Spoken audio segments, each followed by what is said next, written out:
Bonjour, bienvenue dans cette 10e vidéo consacrée à Game Engine pour Pygame.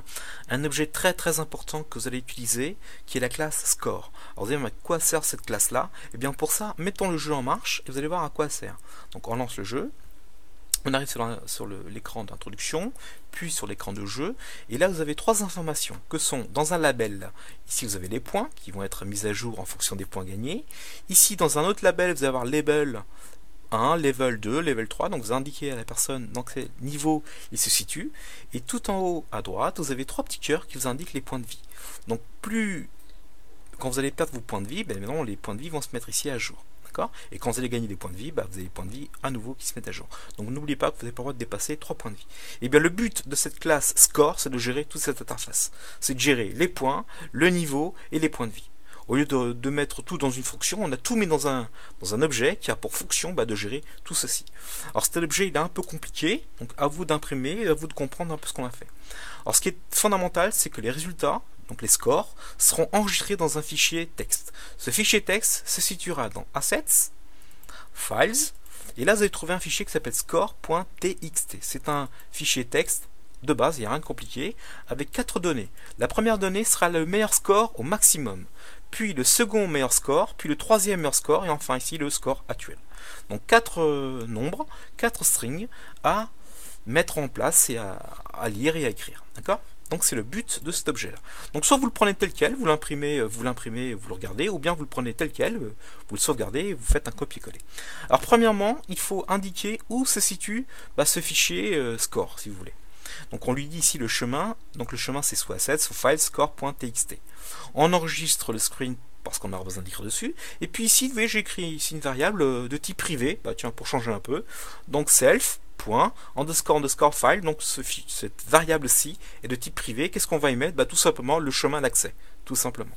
J'écris ici deux tableaux, toujours privés, un qui va contenir live tab qui va contenir les cœurs, il y aura 3 petits cœurs au démarrage, et un autre tableau dynamique qu'on appelle des listes sous Python, qui est self.underscore best score, en fait qui n'est pas tout à fait le best score, qui va contenir les best scores et le score. Donc il y aura le bear score, le second bear score, le troisième bear score et le score. Donc il y aura ici 4 nombres à traiter dans une liste. D'accord? Donc je vais d'abord enregistrer mes cœurs. Donc pour enregistrer des cœurs, c'est très simple. Je vais faire 3 fois la même chose. Je vais chercher un objet qui s'appelle pressSprite. D'accord? Je lui passe le screen et je lui dis où se situe le cœur. Donc ce cœur-là, je vais l'enregistrer tout de suite ici dans l'append, dans mon live tab. Donc ma table, donc mon tableau dynamique, ma liste sous Python avec mon premier cœur. Demain, je vais remplir avec un deuxième cœur, puis avec un troisième cœur. Donc j'ai un tableau ici au final, ici, quand vous arrivez là, qui contient 3 cœurs qui sont positionnés, tous les 3, de façon successive, en haut à droite. Ensuite, je vais créer mes labels. Donc j'ai le premier label, qui est le label point, toujours privé. Mais pourquoi créer des privés et pas des publics? C'est un choix que j'ai fait ici. Et un autre label qui s'appelle label level. Toujours avec des underscores devant. Donc pour créer deux labels, on a déjà vu, on part de l'objet label, et on crée le premier label point en x égale 10, y égale 10, de couleur jaune, ici, avec par défaut un string qui vaut point, et on lui donne le chemin pour la fonte. Donc ça on a déjà vu dans la vidéo précédente. Le level c'est aussi un label, en le positionnant en x égale 10, en y égale 50, donc juste un petit peu en dessous. On lui donne toujours la même couleur, jaune, mais vous pouvez changer le texte si la couleur du texte si vous voulez. Par défaut vous aurez level et vous donnez la fonte, ou une autre fonte si vous préférez. Et bien sûr il va me falloir des variables pour gérer les points, que sont points, des variables pour gérer le dernier point qu'on ait eu, donc le last point, mes vies, donc les lives, et le level. Donc ça c'est des variables que j'ai besoin pour gérer mes points, mes vies et mes points de vie. Et enfin, première chose à faire, c'est d'aller lire, aller rempléter mes objets avec ce qui est dans le fichier. Donc ça on fait read best score. Donc qu'est-ce qu'on fait dans cette fonction? Donc là on fait, c'est du Python assez classique, il y a ici. Donc je fais d'abord une boucle try. Donc j'essaye de faire quoi? Et ben j'essaie de faire un open de mon fichier en lecture. Voilà ce que ça veut dire en Python. Donc j'essaye try d'ouvrir open mon fichier que vous m'avez passé dans le constructeur en read, donc en lecture. Soit j'y arrive, il n'y a pas de problème. Si je ne suis pas arrivé, et j'ai une exception. Et là, j'imprime à l'écran, il s'est passé quelque chose de bizarre. D'accord? Alors, qu'est-ce qui a pu se passer? Soit vous n'avez pas bien mis le fichier au bon endroit, soit il s'est passé des choses Voilà, vous avez voulu écrire dans ce fichier-là, il n'a pas compris ce qui s'est passé. Je parcours ce fichier et je vais mettre à jour mes variables, tout simplement. Donc là, je passe vite.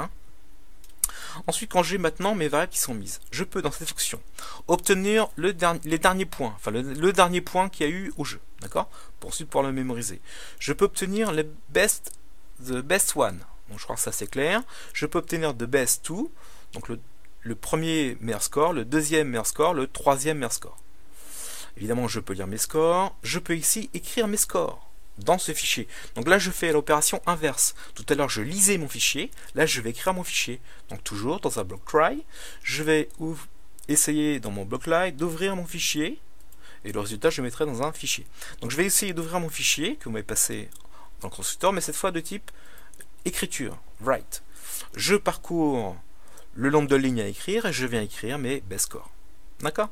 Et après, j'oublie pas de bien fermer les fichiers ici à la lecture, ici les amis, et ici à l'écriture, ne pas oublier de fermer les flux d'écriture et de lecture. Et bien sûr, si c'est passé quelque chose de chelou, eh bien on met ici une petite exception pour que les gens... Je peux également, à partir de cette fonction, je peux changer the best score, donc change the best score. Comment? Eh bien, il va utiliser mon tableau actuel pour mettre à jour le fichier txt. D'accord? Je peux faire un reset, donc je mets tout à 0, les points et le niveau.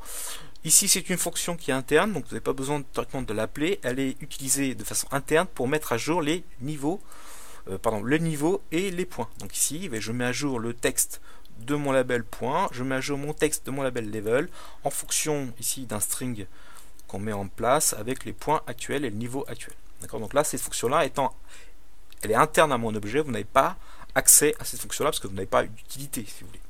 Je peux incrémenter les points. Alors comment ça? C'est très simple. Si je fais mon score.increment points, si je mets ici un certain nombre de points, je pourrais faire que les points actuels sont ajoutés à un certain taux d'AMT qu'on veut. D'accord? Donc si je veux incrémenter de 2 points, je ferai incrément de points, entre parenthèses 2, et mes points actuels sont égaux à mes points actuels plus 2. Je peux décrémenter les vies en faisant decrement lives. Quand je fais ceci, mes vies sont décrémentées de 1. Et si mes vies sont négatives, et bien le jeu passe en game over. Donc c'est une façon de voir si le jeu est terminé. Il suffit de voir les vies. Si elles sont négatives, c'est qu'il n'y a plus de vie du tout, et que vous êtes mort et que le jeu c'est terminé. On peut incrémenter les vies en faisant increment lives. De la même façon, mais l'opération inverse cette fois. On peut incrémenter le level, évidemment. On peut obtenir ici le level, donc get level, ça vous renverra le niveau actuel, donc 1, on part du niveau 1, 1, 2, 3, etc. On peut obtenir ici dans cette fonction le nombre de points actuels, donc get points. On peut obtenir les vies actuelles, donc get lives. Et bien sûr, il va nous falloir mettre à jour cette fonction-là. Donc il nous faudra une fonction de update, évidemment. Donc on mettra à jour nos fonctions qui sont ici privées. Et vous n'aurez appelé que cette fonction update. D'accord? Donc là, je vous laisse regarder ça. Et pour que ce soit à l'écran, il faut une fonction render de la même façon. Et donc, il y aura une fonction update pour mettre à jour et render pour rendre visu la chose. Donc, render, qu'est-ce qu'il va faire? Il va faire rendre. Il va mettre mes labels en render, les deux ici. Et il va calculer en fonction de mes vies, d'afficher ou pas, mes petits cœurs à l'écran. Bien sûr, cette classe, il faut la créer. On va la créer ici tout de suite en dessous. Donc là, je viens de faire self, scores avec un S, qui est quoi? C'est simplement un score. Et je stipule le string de mon score pour pouvoir afficher dessus mes petits cœurs, par exemple, et mes labels.